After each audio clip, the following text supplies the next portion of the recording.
Hello everyone, welcome to the 35 years PYQ notes part 3। आज की class में हम पढ़ेंगे अपना चैप्टर 2 यूरोपीय शक्तियों का आगमन and this is your complete notes जो कि मैंने PYQ के बेस्ड पे बनाए हुए हैं। क्लास स्टार्ट करने से पहले मैं न्यू स्टूडेंट्स को बता दूं कि हम इस सीरीज में क्या कर रहे हैं। Yes, this is a Sarathi 360 degree notes. ये 360 डिग्री नोट्स क्या है? हमने 40 साल के PYQ को एनालाइज किया है, फिर एनालाइज करके उनके कॉन्सेप्ट्स को फाइंड आउट किया है चैप्टर वाइज और टॉपिक वाइज। एक चैप्टर का नाम तो होता है राष्ट्रपति, जैसे बस राष्ट्रपति के अंदर कई सारे टॉपिक्स होते हैं ना, जैसे यूरोपीय कंपनियों को भारत में आगमन, तो topic east India Company, Dutch East India company, इसी तरीके से टॉपिक वाइज अरेंज किया हुआ है उन नोट्स को। अब PYQ तो बहुत ज्यादा स्कैटर्ड हैं, 35 साल के, उनको एक सीक्वेंस में लगाया है और PYQ की नॉलेज अधूरी ना रहे, इसीलिए मैंने NCERT और स्पेक्ट्रम से काफी सारे फैक्ट्स को इंक्लूड किया हुआ है ताकि आपका कोई भी कॉन्सेप्ट मिस ना हो। और इस बेस पे आपके 360 डिग्री रिवीजन नोट्स रेडी हैं। उसके बाद हम क्या करते हैं, हमने नोट्स तो बना लिए PYQs के, अब प्रैक्टिस करना। तो हम PYQ का ही एक एडवांस लेवल की प्रैक्टिस करते हैं, सारथी PYQ 2.0। अगर आपने ये लेक्चर नोट्स वाला देखा है तो उसके जस्ट बाद आपको नोट्स को रिवाइज करना है, उसके बाद यहाँ से PYQ की प्रैक्टिस करनी है। और ये PYQ का नेक्स्ट लेवल है। PYQ पे जो करंट एग्जाम में पैटर्न्स पूछे जाते हैं, जैसे हिस्ट्री से 7-8 पैटर्न्स के क्वेश्चंस बनते हैं, तो इन्हीं PYQ को हमने आज की करंट के हिसाब से पैटर्न में चेंज कर दिया है। वो देखने के लिए आप वीडियो में कितने पैटर्न्स के क्वेश्चन होते हैं, टॉपर्स वर्सेस नोट वाली लिंक आप देख लीजिएगा, मैं डिस्क्रिप्शन में डाल दूंगी। सेम पार्ट आप जाके प्लेलिस्ट में चेक कर सकते हैं। अब आपके मन में एक डाउट आ रहा होगा कि PYQ कितना, तो एक बहुत फेमस बुक होती है घटना चक्र की, हिस्ट्री की। इसमें क्या होता है, यूपीएससी और ऑल स्टेट PCS के PYQ होते हैं, बट एक बुक की अथॉरिटी की बात ना हो, इसीलिए मैंने YCT को भी लिया है। इसमें क्या होता है, यूपीएससी के CDS वगैरह के भी क्वेश्चंस होते हैं, इंक्लूडेड होते हैं। और अरिहंत पब्लिकेशन की प्रीमियम पॉसिबल, इन तीनों बुक्स को मैंने देखा हुआ है और लगाया हुआ है। ये PYQs तो हर एक में सेम होते हैं, बट आपका कहीं से भी कोई भी फैक्ट मिस ना हो जाए, इसलिए मैंने इसका यूज किया हुआ है। अगर आप इसी सीरीज को करते हैं तो UPSC plus all state PCS के PYQ के फैक्ट्स, उसके अलावा CDS, CAPF, EPFO, NDA and Jio scientist के PYQs आपको टॉपिक वाइज अरेंज मिलेंगे with NCERT and basic books की इंफॉर्मेशन के साथ। तो चलिए आज अपने वीडियो को स्टार्ट करते हैं। आधुनिक भारत का इतिहास आगमन। आपको सिर्फ बैठ के क्लास नहीं लेनी है, अपने नोट्स निकाल लीजिए, हम कॉर्नल मेथड में नोट्स बनाएंगे। ये कैसे बनाए जाते हैं आप जाके वीडियो में देख सकते हैं, आपको वीडियो मिल जाएगा चैनल पे। तो चलिए कॉपी पेन निकाल लीजिए, हम आपके आज वो नोट्स तैयार करेंगे जो कल को टॉपर्स के नाम से जाने जाएंगे। इन मैंने अगेन बताया, ये PYQ बेस्ड नोट्स है, मैं बार बार नहीं रिपीट करूंगी, इसीलिए एक भी फैक्ट्स को आपको छोड़ना नहीं है। मेरे साथ नोट्स बनाते चलिएगा, पॉज कर लीजिए, बना लीजिए अगर आपको कहीं पे फास्ट लगता है तो। यही चीज आपको सिलेक्शन दिलाएगी। यूरोपीय शक्तियों का आगमन। भारत में यूरोपीय व्यापारिक कंपनियों का आगमन का एक निश्चित ऐतिहासिक क्रम रहा है, जो प्रारंभिक समुद्री खोजों और व्यापारिक प्रतिस्पर्धा का परिणाम था। ये देखिए, सबसे पहले भारत में कौन आए थे, पुर्तगाली आए थे। ये आगमन का क्रम है, कंपनियों की स्थापना का नहीं, ये चीज मैंने यहाँ पे लिख दी है।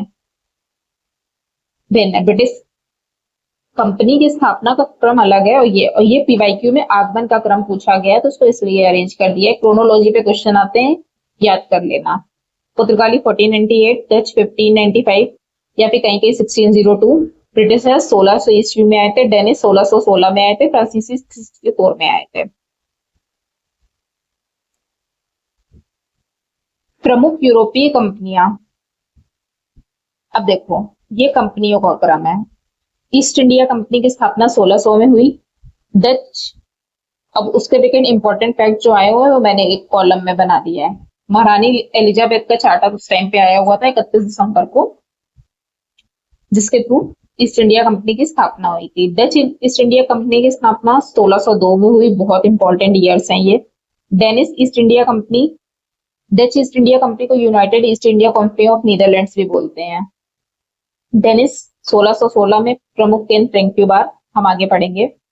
फ्रेंच ईस्ट इंडिया कंपनी 1664 और स्वीडिश 1731। पुर्तगाली, आपको पता है सबसे पहले भारत में वास्को डी गामा आया हुआ था केप ऑफ गुड होप होते हुए, इसने यात्रा करी थी। जैसे ये अफ्रीका वाला पार्ट है और ये यहाँ पे हमारा प्यार, सॉरी मेरी ड्राइंग के लिए,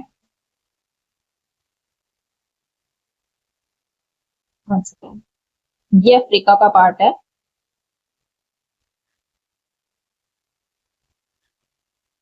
ये जैसे अफ्रीका वाला पार्ट है और यहाँ पे जैसे इंडिया है। सॉरी फॉर द ड्राइंग, मैं आपको समझाने के लिए बता रही हूँ।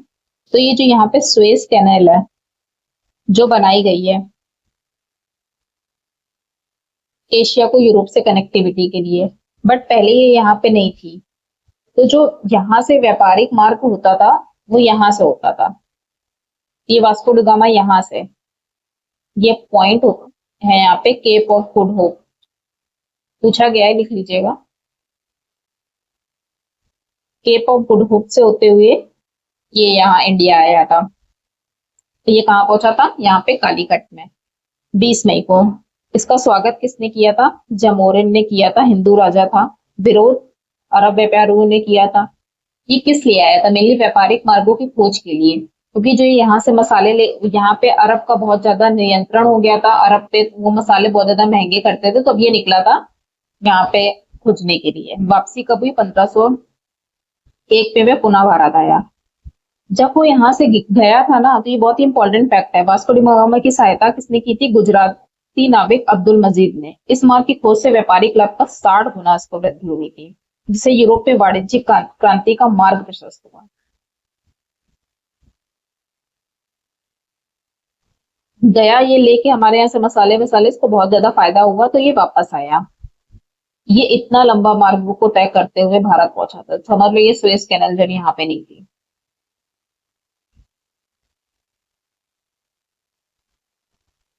पॉज करके नोट्स बना लेना। अब जैसे जैसे लोग आते गए तो क्या क्या हुआ? लोग आए, उनको अच्छा लगा, जब वो वापस गए तो वो बहुत ज्यादा फायदा होने लगा। बट धीरे धीरे क्या हुआ, एक तरफ जब ये आ रहे थे मुगल शासन बहुत ज्यादा कमजोर था। मैं आपको मिडिवल में पढ़ाऊंगी, मैंने आपको जैसे कल की क्लास में भी बताया था कि मुगल साम्राज्य बहुत ज्यादा कमजोर हो रहा था, और एक तरफ ये व्यापारिक, पहले तो ये व्यापारिक उद्देश्य से आ रहे थे, बट वही है ना, इतना ज्यादा लंबा रास्ता कवर करते हुए यहाँ तक आते थे, तो इन्होंने यहाँ पे धीरे धीरे डेरा जमाना स्टार्ट कर दिया, धीरे धीरे रहने लगे। और फिर क्या हुआ, जब सरकार कमजोर होने लगी तो ये धीरे धीरे एक्टिविटीज करने लगे, किले बनाने लगे आसपास। तो उसी का ये है। तो फ्रांसिस्को डी अल्मेडा प्रथम पुर्तगाली वायसराय बनाया गया। तो फिर जब कंपनी थी आने लगी, सब होने लगा, तो क्या, अल्मेडा भारत में नियुक्त होने वाला पहला पुर्तगाली वायसराय था। इसका मुख्य उद्देश्य था हिंद महासागर में पुर्तगाली प्रभाव को स्थापित करना। देखिए, अभी मैंने आपको बताया था ये यहां से क्या करते थे, ये समुद्री मार्ग से आते थे। जब यहां से लेकर ये पूरा समुद्री इलाका है, तो ये क्या करता था, अगर इसने सोचा अगर अरब भी व्यापार कर रहे हैं, सब समुद्री रास्ते से व्यापार हो रहा है, इसने सोचा क्यों ना समुद्री मार्ग पे अपना कब्जा कर लिया जाए। अगर हम यहाँ पे कब्जा कर लेंगे, ये तो ये क्या करता था, इसने ब्लू वाटर पॉलिसी अपनाई थी कि जो भाई अगर तुम्हें यहाँ से जहाज लेके जाने हैं, निश्चल जहाज लेके जाना है, तो हमें चार्ज देना पड़ेगा। वरना ये क्या करते थे, अपने गुड्डे भेज के लूटपाट करना स्टार्ट कर देते थे। ये क्या कर रही थी, कंपनी धीरे धीरे आ रही थी और अपना वर्चस्व जमाती जा रही थी। अब देखना, एक एक पॉइंट मैंने पीवाईक्यू को उठाया हुआ और अरेंज किया हुआ है। मैं कोशिश कर रही हूँ तो आपको कॉन्सेप्ट समझा सकूं। इसके अलावा आपको कुछ करने की नीड नहीं है। बस अगर आपको कुछ करना है तो एक स्टोरी के लिए आप एनसीईआरटी पढ़ सकते हैं, दैट्स इट, सिर्फ रीडिंग कर सकते हैं। धीरे धीरे कंपनी आई, उसने अपना वर्चस्व जमाना स्टार्ट किया। तो अब देखो, प्रथम पुर्तगाली वायसराय अल्मेडा भारत में नियुक्त होने वाला पहला पुर्तगाली वायसराय था। इसका उद्देश्य क्या था? हिंद महासागर में पुर्तगाली प्रभाव को स्थापित करना, क्योंकि इकलौता मार्ग यही था। तो हम यहाँ पे अपना वर्चस्व निभाएं, इसलिए इसकी बहुत फेमस पॉलिसी है ब्लू वाटर पॉलिसी। नौसेना प्रभुत्व के लिए ये नीति शुरू की। इसका मानना था भारत की मुक्त भूमि पे किले बनाने के बजाय समुद्र पर नियंत्रण अधिक आवश्यक है। मैंने बताया था ना, धीरे धीरे आ रहे थे, किलेबंदी करने लगे थे, रहने लगे थे। इसलिए उसने किले से ज्यादा पहले यहाँ पॉलिसी, ये ब्लू वाटर पॉलिसी कहती है, यही करता था। या तो आप हमें पैसे दो या फिर हम क्या करेंगे, लूटपाट करेंगे, जहाजों को जाने ही नहीं देते थे। तो भाई मजबूरी पड़ जाती थी, देने पड़ते थे लोगों को पैसे। अब देखो इसकी उपलब्धियां। 1505 में कन्नौर में दूसरे पुर्तगाली किले की स्थापना। मिस्र, तुर्की एवं गुजरात के संयुक्त बड़े बेड़े को दीव के युद्ध 1509 में पराजित किया। दीव के युद्ध इसके टाइम पे हुआ था 1509 में, उसने यहाँ पे पराजित किया था। उसके बाद कौन सा वायसराय बना? बहुत सारे वायसराय थे, मैंने इंपॉर्टेंट लिए हैं। उनकी ईयर आप याद कर सकते हैं, पीसीएस में पूछा जाता है।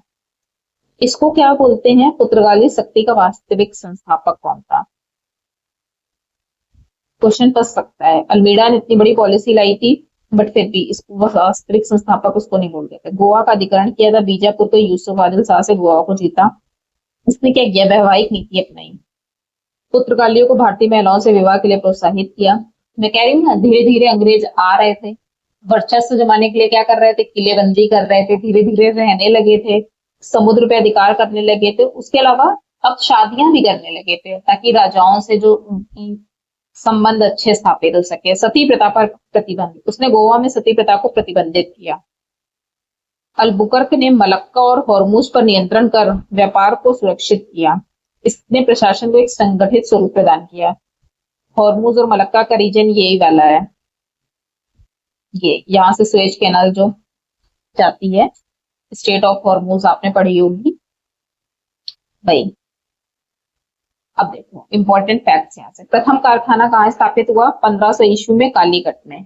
अस्थायी कारखाना था। ये भी फैक्ट, एक एक फैक्ट पीवाईक्यू को उठाया, उसको इस तरीके से अरेंज किया है। बस आपको मेरे साथ बैठ के ये नोट्स बना लेने हैं। हाँ, खुद के नोट्स बनाने हैं। क्लास करते जाइए, पॉज करके नोट्स बनाइए और मुझे भेजिएगा। डेली 1 घंटे का काम है, बस ये 30 मिनट की क्लास है और 30 मिनट आपको नोट्स बनाने में लग सकते हैं, बस इससे ज्यादा नहीं। 1501 में दूसरा कारखाना कोचिक में, पहला स्थायी खाना। बेसिन की संधि किसके साथ की? गुजरात के बहादुर शाह ने द्वीप को पुर्तगालियों को सौंप दिया।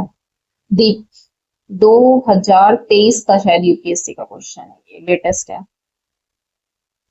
पुर्तगाली, फिर लोग बोलते हैं कि यूपीएससी का पेपर बहुत बाहर से आता है। बाहर से नहीं आता, हिंदी मीडियम को बेवकूफ बनाया जाता है बस, कि यूपीएससी में हिंदी मीडियम का सिलेक्शन नहीं होता। सिलेक्शन कहाँ से हो? जब प्रीलिम्स ही नहीं हो रहा है उनका, और प्रीलिम्स होगा कहाँ से? जब फाउंडेशन बैच करने लग रहे हैं बैठ बैठ के। पुर्तगालियों का पूर्वी, मैं कह रही हूँ यूपीएससी का कोई पीसीएस का, मैंने यार खुद ही, यार आप सोचो, यूपीएससी से लेकर सारे पीसीएस के तो फैक्ट कवर कर दिए, तो फिर कौन सा एग्जाम बचेगा जो नहीं होगा। पुर्तगालियों का पूर्वी व्यापार पर एकाधिकार था। उनके पास बॉम्बे, कोचिन, दीव और दमन में प्रमुख बस्तियां थी। हुगली का प्रयोग उन्होंने बंगाल की खाड़ी में समुद्री डकैती के अड्डे में किया। अब भाई इन्होंने भारत को क्या दिया? अंग्रेज है, उन्होंने इतिहास लिखा है, तो अपने तरीके से ही, जब इतिहास को जानने वाला तो कोई होता नहीं है, हम वहां पे थे तो नहीं, तो अच्छी तरीके से कैसे प्रेजेंट करते हैं कि हमने देखो क्या क्या दिया आपको। हो सकता है, लेकिन उन्होंने अपने फायदे के लिए चीज की थी। नई फसलें आई, फेवरेट टॉपिक है इस टाइम यूपीएससी का, फेवरेट। कि पुर्तगाली में कौन कौन से, मतलब 2025 में भी क्वेश्चन आया है, उससे पहले 2021 में भी आया है। एक क्वेश्चन तो पूछती ही है, और स्टेट पीसीएस का तो मतलब क्या ही कहना, अनगिनत भरमार है। मैं बार बार बताऊंगी नहीं, क्योंकि इनिशियल क्लासेस है इसलिए बता रही हूँ, ये सब पीवाईक्यूज ही हैं। पुर्तगालियों ने भारत में नई फसलों को तकनीकों को पेश किया जिन्होंने भारतीय कृषि को बदला। मिर्च, टमाटर, आलू, मक्का, अनानास, पपीता और तंबाकू, काजू व बादाम यूपीएससी में पूछी गई है। प्रिंटिंग प्रेस, गोवा में भारत की पहली प्रेस शुरू की। गोथिक शैली, गोथिक शैली में वास्तुकला में का परिचय। गोथिक शैली क्या होती है मैं आपको आपके आर्ट एंड कल्चर में पढ़ाऊंगी जब क्लास होगी। जहाज निर्माण की तकनीक क्या है? तकनीक भाई मैं बोल रही हूँ लगा लिपटा के कि ये करके गए हैं हम। इनका पतन क्या हुआ? धार्मिक असहिष्णुता, जबरन धर्म परिवर्तन, समुद्री डकैती, अन्य यूरोपीय शक्तियों से कड़ी। ईस्ट इंडिया कंपनी भी आ रही थी तो उसका वर्चस्व था। गोवा दमनदीप को 19 सितंबर को 1961 को ऑपरेशन विजय के माध्यम से। मैंने बोला था ना पुर्तगाली सबसे पहले आए थे, फैक्ट है। पुर्तगाली सबसे पहले आए थे और सबसे बाद में गए थे, ये लिख लेना। गोवा, दमन और दीप को 19 दिसंबर 1961 में ऑपरेशन पोलो विजय के माध्यम से। तो स्वतंत्रता के कितने टाइम बाद तक ये रहे थे। शाहजहां के शासनकाल में कासिम खान ने हुबली से पुर्तगालियों को खदेड़ा। पुर्तगालियों को उकसाने पर मुगलों ने हॉकिंस को आगरा से निकाल दिया था। बहुत बढ़िया फैक्ट है। कौन सा पुर्तगाली शासक को मुगलों ने आगरा से निकाल फेंका था? हॉकिंस को। डच, मतलब ऐसे नोट्स अगर आपको कहीं मिल जाए ना तो मेरे को बता दे। पुर्तगालियों के बाद भारत आने वाली दूसरी शक्ति कौन थे? डच थे। इन्होंने मुख्यतः मसालों पर व्यापार पर ध्यान केंद्रित किया था। 1602 में डच ईस्ट इंडिया कंपनी का गठन होता है। प्रथम कारखाना मसूलीपट्टनम में। दोस्तवस फोर्ट 1651 में चिनसुरहा में स्थापना। इन्होंने क्या किया? डचों ने भारत में सहकारिता और संयुक्त पूंजी के सिद्धांत का पालन किया। भारत से सूती वस्त्रों के निर्यात का श्रेय डचों को ही जाता है। फैक्ट है अलग अलग। युद्ध विश्लेषण, अब भाई जब ये आ रहे थे लड़ रहे थे तो बहुत सारे युद्ध भी हुए थे इनके टाइम पे। तो डचों के संग पोला चेल का युद्ध हुआ था, बहुत ही इंपॉर्टेंट है। वर्ष 10 अगस्त 1741। देखिए भाई ये यूपीएससी के लिए फैक्ट्स आपको तो पीसीएस में तो आते ही आते हैं, यूपीएससी में अब बहुत ज्यादा फैक्चुअल क्वेश्चंस पूछने लगी है तो एक बार तैयार कर लो। आप पूरी मॉडर्न हिस्ट्री की सीरीज मेरे साथ कर लो, आपके 40 से 50 पेज में नोट्स बन जाएंगे। जी हाँ, ये इतने शॉर्ट नोट्स हैं अगर आप ठीक से लिखते हो। ये आपको 1200 पेज की स्पेक्ट्रम नहीं पढ़नी पड़ेगी और ऊपर से वो छोड़ो ये सब पीवाईक्यू का कंपाइलेशन है। भाई बनाने में मेहनत लगती है, सालों साल लग जाते हैं। 6-7 साल का एक्सपीरियंस है उसके बाद बोल रही हूँ। इस युद्ध के बाद जिस दिन मुझे ये पता चल गया था ना मेरा प्रीलिम्स हो गया था। जब तक नहीं पता तब तक प्रीलिम्स रुक रहा था। इस युद्ध के बाद डच अधिकारी डिलिनॉय ने मात्र बर्मा की सेना में शामिल होकर त्रावणकोर सेना का आधुनिकीकरण किया।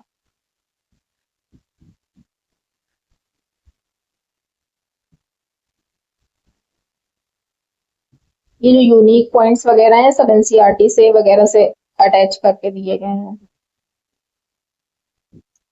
ब्रिटिश प्रारंभिक पृष्ठभूमि, लेवेंट कंपनी। अब देखो अंग्रेज हमारे आए। ऑटोमन साम्राज्य और भारत के साथ स्थल मार्ग से व्यापार करने का पहला चार्टर 1581 में मिला था। उस कंपनी का नाम क्या था? Levant company. East India company 1600 है।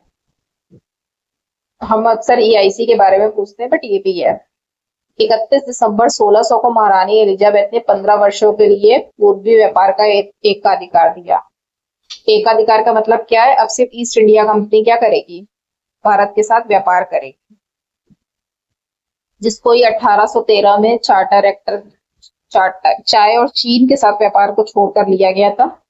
फिर 1833 के चार्टर एक्ट में पूरी तरीके से खत्म कर दिया था। अगर आप चाहे तो यहाँ लिख लें वरना पॉलिटी में पढ़ेंगे आराम से। कंपनी का प्रारंभिक नाम क्या था? पूछा है the governor and company of merchants of London training into the east Indies. निजी कंपनी थी जिसे बाद में क्या किया, 1700 संसद द्वारा अधिकरण किया गया 1853 में। वही जब भारत का गवर्नर जनरल बंगाल का भारत का गवर्नर जनरल और भारत का वायसराय के नाम से जाने जाता। आगे पढ़ेंगे पॉलिटी में। ब्रिटिश दूत हॉकिंस और थॉमस रो। कैप्टन हॉकिंस पहली बार आए थे 1608 में जहांगीर के दरबार में हेक्टर जहाज से पहुंचे थे। जहांगीर ने उसे 400 का मनसब और इंग्लिश खान की उपाधि दी। पुर्तगाली विरोध के कारण सूरत में तो अनुमति नहीं मिल सकी थी इनको, तो इन्होंने पहले अपनी अस्थायी फैक्ट्री लगाई थी, बाद में स्थायी लगाई, भी बताती हूँ आगे। सर थॉमस रो सम्राट जेम्स के दूत के रूप में जहांगीर के दरबार में आया। उसने मुगल साम्राज्य के सभी हिस्सों में व्यापारिक कुटियां खोलने का विशेषाधिकार प्राप्त किया। हॉकिंस कौन था, थॉमस रो कौन था? प्रथम कारखाने की स्थापना मसूलीपट्टनम में, अस्थायी कारखाना क्योंकि पहले गुजरात में परमिशन नहीं थी। 1612 में स्वाली सूरत में थॉमस वेस्ट ने पुर्तगालियों को हराया। सूरत में प्रथम स्थायी कारखाना जहांगीर की अनुमति से खुला था। किसकी अनुमति से खुला था? जहांगीर की। पीवाईक्यू में पूछा हुआ है अनुमति किसकी थी? जहांगीर। इसका प्लीज एक एक फैक्ट मैंने बहुत रिसर्च करके रेडी किया हुआ है। पता है आपको, ये सारे नोट्स ना मैंने अपने हाथ से लिख रखे थे, बट वही है ना, मेरी हैंडराइटिंग इतनी माशाल्लाह नहीं थी जो मैं आपको उससे पढ़ाती, इसीलिए मैंने उसको बस टीचिंग स्लाइड्स में कन्वर्ट करके आपको पढ़ा रही हूँ। मतलब मेरे पूरे 7 साल का अनुभव आपसे शेयर कर रही हूँ। 7 साल मुझे करने में लग गया था। 7 साल नहीं, स्टार्टिंग के 3 साल में तो पता ही नहीं था, 4 साल में पता था, तब सिलेक्शन हुआ। फाइनल तो नहीं हुआ भाई, रिलम्स हो गया था बस। गोलकुंडा के सुल्तान ने अंग्रेजों को 500 पैगोडा वार्षिक के भुगतान पर स्वतंत्र व्यापार की अनुमति दी। यह व्यापारिक मील का पत्थर साबित हुआ है। मद्रास, बॉम्बे और प्रमुख बस्तियां। मद्रास 1639 फ्रांसिस डे चंद्रगिरी के राजा से पट्टे पर लिया। किलेबंदी बस्ती फोर्ट सेंट जॉर्ज 1644। यह भारत में अंग्रेजों द्वारा निर्मित पहला किला था। बॉम्बे में क्या किया? पुर्तगाली राजकुमारी कैथरीन चार्ल्स द्वितीय से विवाह में दहेज में मिला। चार्ल्स द्वितीय ने 1688 में 10 पाउंड वार्षिक पट्टे पर कंपनी को दिया। मैंने बोला था ना, हर तरीके की नीति अपनाने लगे थे, तो जो शादियां करते थे दहेज लेते थे। शादी करना इनका मकसद थोड़ी ना था, तो मकसद तो कब्जा करना था। कलकत्ता की स्थापना बंगाल जॉब चारमोक 1690। अगस्त 1619 में चारमोक ने 3 गांवों को मिलाकर क्या किया? कलकत्ता की स्थापना की। उन गांवों का नाम इंपॉर्टेंट है, कब की, किसने की और 3 गांव वो कौन से थे। कलकत्ता की किलेबंदी बस्ती को क्या कहा जाता है? Fort William. 1756 में नवाब सिराजुद्दौला ने इसे हमला माना जो प्लासी का कारण बना। आगे हम प्लासी का युद्ध पढ़ेंगे, उसका कारण यही था, फोर्ट विलियम। पॉज कर लीजिए, नोट्स बना लीजिए। सफलता भाई क्या थी? इनके पास आधुनिक सेना थी, नौशक्ति थी, सक्षम नेतृत्व था, निजी स्वामित्व था, पूंजी थी, स्थानीय कूट। मतलब क्या करते थे, ये आते थे, खूब लड़ाई झगड़ा करते थे, मारपीट करते थे, इसके लिए फंडिंग इनके पास अच्छी खासी थी।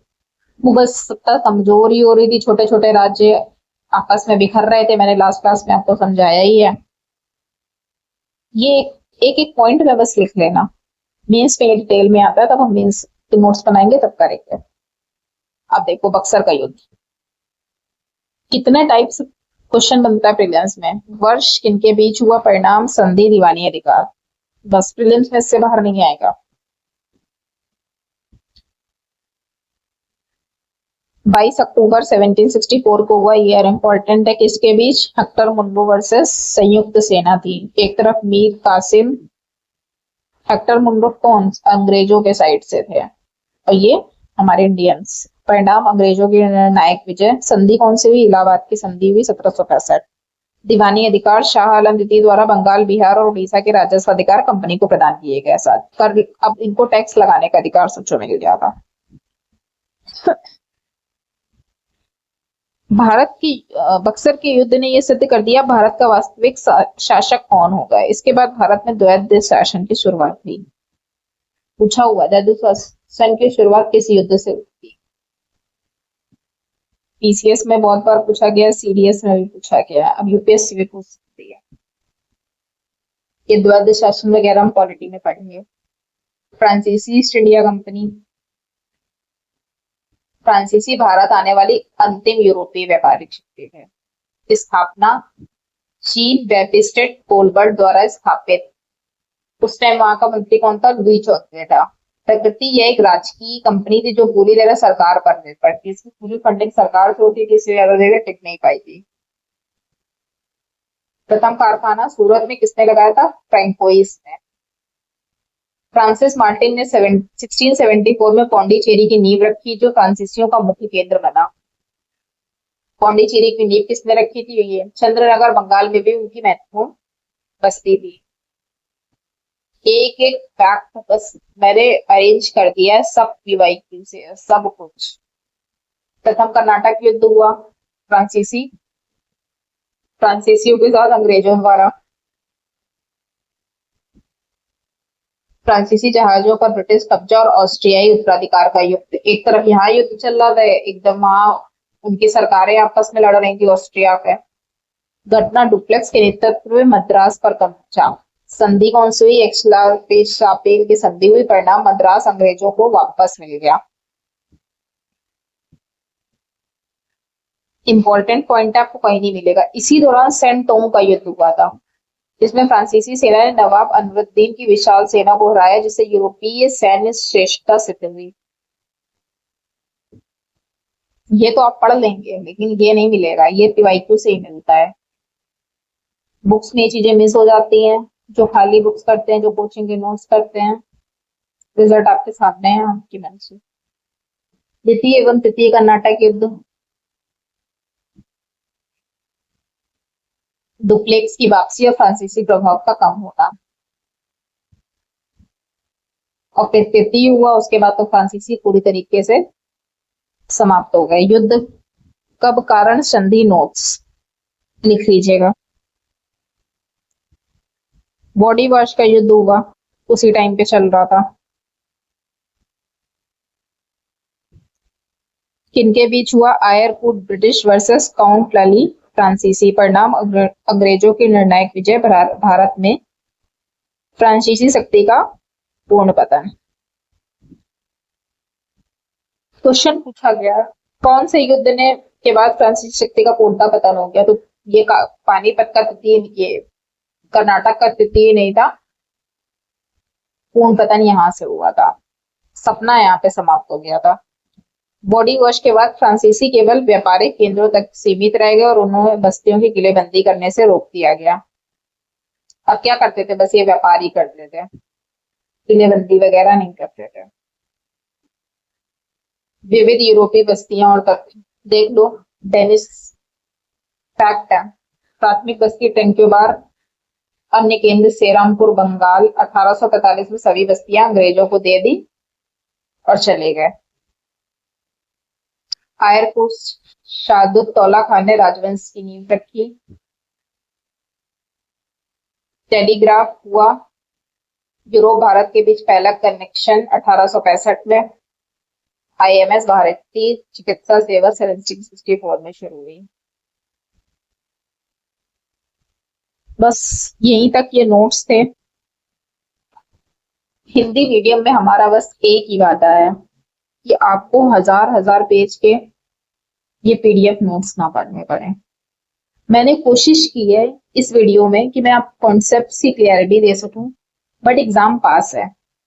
हमें ये सिलेबस नवंबर तक कंप्लीट करना है, जुलाई चल रहा है, ताकि आप यूपीपीसीएस और आने वाले यूपीएससी के लिए अच्छे से तैयार हो सकें। अगर आपको कॉन्सेप्ट क्लियरिटी के लिए एक वीडियो चाहिए हो तो मेरे को बता देना, मैं करवा दूंगी। वरना एआई बेस्ड वीडियो एक आपको स्टोरी टेलिंग में मिल जाएंगे, आप वो भी कर सकते हैं। आपको ये कहीं नहीं मिलेगा। जिस तरीके से मैंने फैक्ट्स को अरेंज किया हुआ है, एक एक फैक्ट जो कि पीवाईक्यूज है, हमें बहुत ज्यादा बेवकूफ बना दिया गया है कि हिंदी माध्यम का सिलेक्शन नहीं होता है। हिंदी माध्यम का सिलेक्शन इसीलिए नहीं होता है क्योंकि प्रीलिम्स नहीं होता है उनका। प्रीलिम्स करने वाले ही 500 होते हैं, तो सिलेक्शन भी 10-20 का रह जाता है, 500 भी नहीं होते हैं सही से। इसीलिए मैं चाहती हूँ ज्यादा से ज्यादा लोगों का प्रीलिम्स क्लियर हो, इसलिए ज्यादा से ज्यादा इस वीडियो को शेयर करिएगा। इस वीडियो को देखने के बाद, नोट्स बनाने के बाद रिवीजन करिए, उसके बाद ये पीवाईक्यूज को सॉल्व करिए। पीवाईक्यू 2.0 क्या है?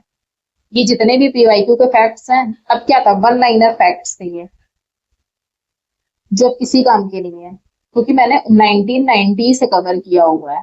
तब इजी क्वेश्चन आते थे, अब तो वैसे क्वेश्चन आते नहीं है। 2023 के बाद से पैटर्न बदल गया है। तो यूपीएससी क्या हो गया है, अब कॉन्सेप्ट प्लस फैक्ट पूछ रहा है। और सेम यूपी पीसीएस, और स्टेट पीसीएस को नहीं, ये यूपीएससी को कॉपी कर रहा है। ये कंसेप्ट लेके आ रहा है, प्लस फैक्ट लेके आ रहा है। तो हमें क्वेश्चन लेवल, हिस्ट्री के पैटर्न होता है 10 तरीके के पैटर्न्स के पीवाईक्यूज हैं। क्रोनोलॉजी, स्टेटमेंटाइजेशन, क्रोनोलॉजी में भी 6 टाइप की क्रोनोलॉजी, उस पर बेस्ड मैंने ये पीवाईक्यू 2.0 बनाए हैं। बस पीवाईक्यू को ही थोड़ा एडवांस फॉर्मेट बनाया है। जाके नोट्स बनाइए, रिवीजन करिए, वहां पे प्रैक्टिस कर लीजिए। एक बात याद रखिए, भाषा नहीं, तैयारी बोलती है।